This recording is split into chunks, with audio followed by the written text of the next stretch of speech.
Vous savez que depuis de très nombreuses années, je m'intéresse de très près à l'avenir de la Nouvelle-Calédonie. Je fais d'ailleurs partie du groupe à l'Assemblée nationale qui se réunit régulièrement autour de la présidente de l'Assemblée nationale depuis notamment les émeutes. J'ai rencontré les nombreuses délégations qui se sont rendues à Paris dans les derniers mois. Toutes chapelles politiques confondues. J'ai souhaité venir ici précisément dans le suivi de ces réflexions pour faire un petit peu le tour de la situation, pour porter aussi les propositions qui sont celles du Rassemblement national,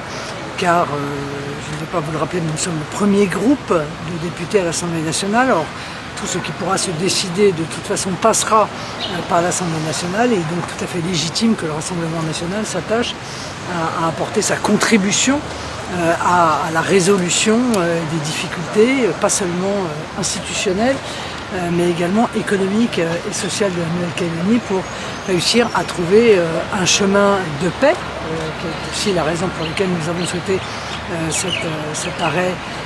ici, devant ce monument qui est devenu le symbole de la réconciliation, le symbole de l'avenir partagé de la Nouvelle-Calédonie. Nous avons évidemment rendu hommage également aux gendarmes qui ont été tués lors des émeutes, et nous avons ce matin rencontré le haut-commissaire pour faire un petit peu un bilan de la situation. Donc je vais rencontrer l'ensemble des forces politiques, leur exprimer qu'il m'apparaît que l'obsession institutionnelle qui est celle du gouvernement a un énorme trou dans la raquette, qui est le développement économique de l'île, la capacité à se projeter dans des grands projets économiques, et pour l'instant, il faut bien dire que j'ai le sentiment que ça passe au second plan. Or,